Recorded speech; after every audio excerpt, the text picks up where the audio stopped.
ये बहुत बड़ी डेवलपमेंट है जो आज हुई है, और इसके बारे में जाहिर बात है वज़ीर आज़म, पूरी कौम, हर कोई जाहिर बात है अप्रिशिएट कर रहा था जो कायदाना किरदार था पाकिस्तान के आर्मी चीफ का। इसका ताल्लुक जाहिर बात है ये 5 स्टार जनरल के अहदे पे, इसकी कोई एक्स्ट्रा कोई मरात भी नहीं है, कोई पावर एक्स्ट्रा नहीं है। ऑलरेडी पाकिस्तान के आर्मी चीफ बड़े पावरफुल होते हैं, लेकिन इसका असर क्या पड़ेगा ये बतौर फील्ड मार्शल उनकी जो तरक्की हुई है जनरल आसिम मुनीर साहब?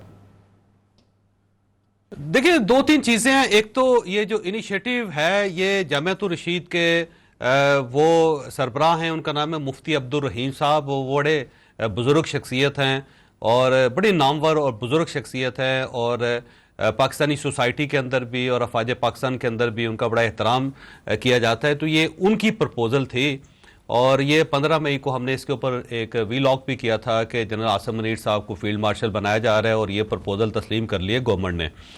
और अब क्योंकि पाकिस्तान की हिस्ट्री के दूसरे फील्ड मार्शल हैं, पहले जनरल अयूब खान थे, उनको फील्ड मार्शल का एजाज़ मिला था, और उसके बाद जनरल आसिम मुनीर को इंडिया के अंदर एक ही हैं, और वो मानिक शाह थे। 1971 की जंग के बाद उन्हें फील्ड मार्शल बनाया गया था।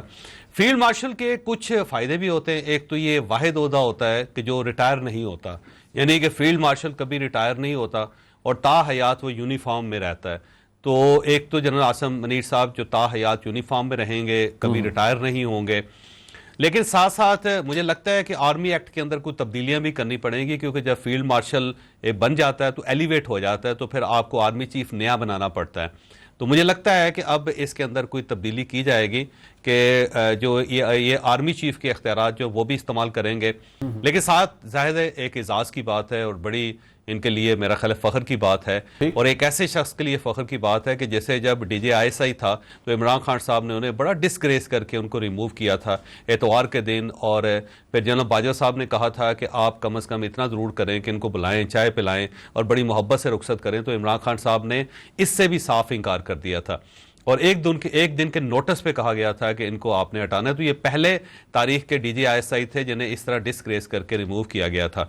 फिर उसके बाद जब इनको आर्मी चीफ बनाया जा रहा था तो इमरान खान साहब ने बहुत ज़्यादा रजिस्ट किया, बल्कि उस वक्त की गवर्नमेंट और बाकी लोगों ने भी बहुत रजिस्ट किया। और आपको याद होगा कि उस वक्त आरफ अलवी साहब सदर थे, उन्होंने ये तक प्रपोजल दे दी थी जनरल बाजवा साहब को 8 महीने की एक्सटेंशन दे दी जाए ताकि इनकी तकर्रुरी को रोका जा सके। फिर गवर्नमेंट जो थी उस वक्त मियाँ शहबाज शरीफ साहब की थी, फिर शायद खाकान अब्बासी थे, ये सब भी मुख्तलिफ प्रपोजल्स लेके जनरल बाजवा साहब के पास जाते रहे कि या आप एक्सटेंशन ले लें या फिर जनरल साहिर शमशाद साहब को आर्मी चीफ बना दें। बल्कि एक और पाकिस्तान पीपल्स पार्टी की तरफ से भी जनरल आमिर साहब का नाम दिया जा रहा था।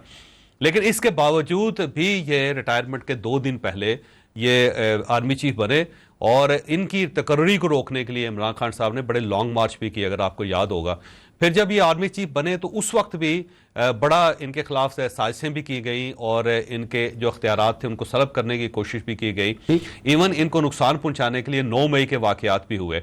लेकिन इस सारे क्राइसिस से निकल के जनरल आसिम मुनीर साहब को अल्लाह ताला ने ज़ाहिर इज्जत दी, वो आर्मी चीफ भी बने, फिर इख्तियारात भी वो बढ़ाते चले गए, कंट्रोल भी उनका बहुत बढ़ता चला गया।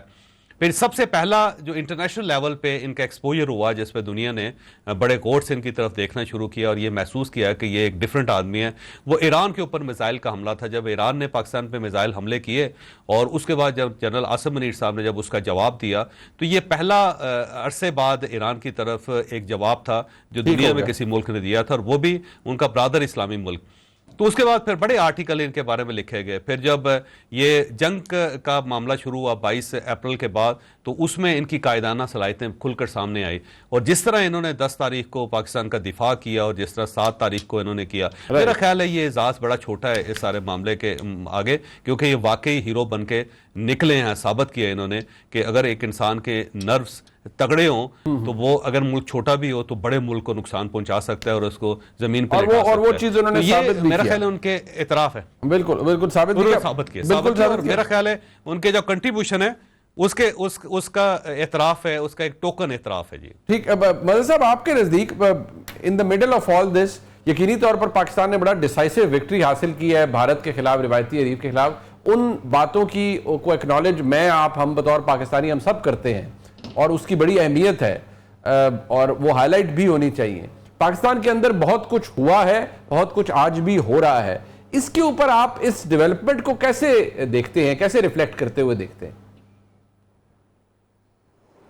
शुक्रिया मुनीब। देखिए, ये ज़ाहिर है बहुत बड़ी डेवलपमेंट है और एक्सपेक्टेड भी था, जो पाकिस्तान को जिस तरीके से, क्योंकि बहुत ही अनएक्सपेक्टेड उस तरीके से कहते हैं अटैक हुआ, और जिस तरीके से पाकिस्तान की आर्म फोर्सेस ने जिस तरह इसका मुकाबला किया, जिस तरह भी चौधरी साहब कह रहे थे, जिस तरह हाईएस्ट जो है पोजीशन होती है ये आर्मी के अंदर, इसी तरह गालिबन एयरफोर्स के अंदर मार्शल कहलाता है जो हाईएस्ट होता है, और इसी तरीके से नेवी में भी गालिबन फ्लीट एडमिरल कहलाता है वो।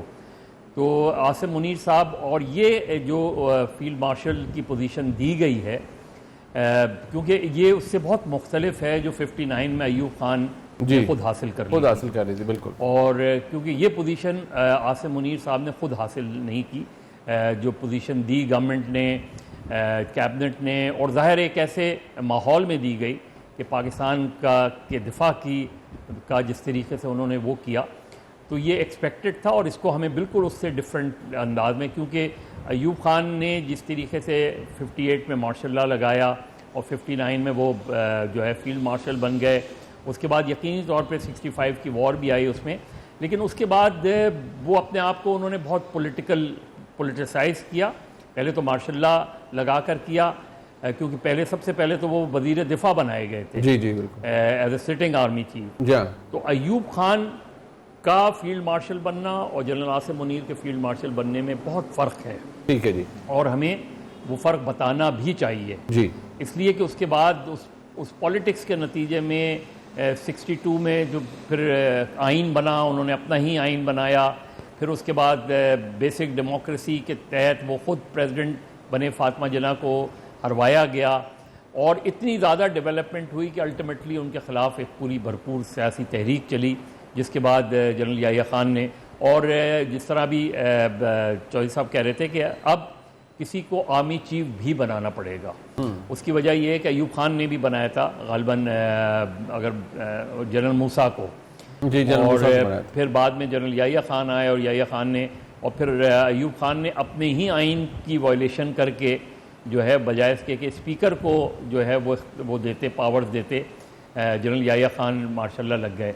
तो आज की सिचुएशन इस लिहाज से ज़रूर मुख्तलिफ है, हालांकि बहुत से सवालात हैं मौजूदा हुकूमत के मैंडेट के हवाले से, और बहुत सी जिस तरीके से पॉलिटिक्स हुई पाकिस्तान में उसके, लेकिन ये जो इवेंट अप्रैल 22 से 10 मई तक हुआ, इसमें ज़ाहिर है आर्म फोर्सेस का इमेज बहुत स्ट्रॉन्गली ऊपर आया। तो ये इस वक्त जो ये वो दी गई है, और ज़ाहिर है 5 स्टार होता है, टेन्योर इनका कोई नहीं होता, लेकिन अब देखना यह है कि इससे आगे हम क्या करते हैं डिप्लोमेटिकली, क्योंकि अल्टीमेटली तो पाकिस्तान इंडिया का इशू किस तरह रिजॉल्व होगा, कश्मीर का मसला किस तरह हल होगा, क्योंकि महज आप चीज़ों में आपको बहुत से फ्रंट पे काम करना पड़ेगा। पॉलिटिकली क्या होगा पाकिस्तान में, अब पॉलिटिक्स किस तरीके से अनफोल्ड होगी, पाकिस्तान की अपोजिशन किस तरीके से बिहेव करेगी, गवर्नमेंट किस तरीके, क्योंकि ये याद रखें कि आप कोई भी वो कर लें, जो है पोजीशन, गवर्नमेंट अपनी कोई भी पोजीशन ले, लेकिन अल्टीमेटली अगर लोगों की सफरिंग बरकरार रहती है, लोगों को रिलीफ नहीं मिलता, जो है महंगाई अपनी जगह रहती है। अब देखना है आने वाले बजट में क्या रिलीफ मिलेगा, IMF का आप पर दबाव है, तो ये चीज़ें, लेकिन फॉर द टाइम बीइंग ये गवर्नमेंट के लिए भी बड़ी मोरल और पॉलिटिकल बूस्ट है उसमें, और डेफिनेटली जाहिर है ये डिज़र्विंग था। और ये मेरा ख्याल है कि जिस वक्त फ़ैसला किया गया उस वक्त, इस वक्त जो पूरे मुल्क का माहौल है उसको वो जाहिर है एक्नॉलेज करते हुए सियासत हो रही है, बिल्कुल ना अपोजिशन। देखना ये कि अपोजिशन इस पर क्या रद्द अमल देती है, क्योंकि याद रखें कि लीडर ऑफ द अपोजिशन जो इस वक्त हैं वो खुद नवासे हैं, उन्हीं के पोते हैं उनके। जी हाँ।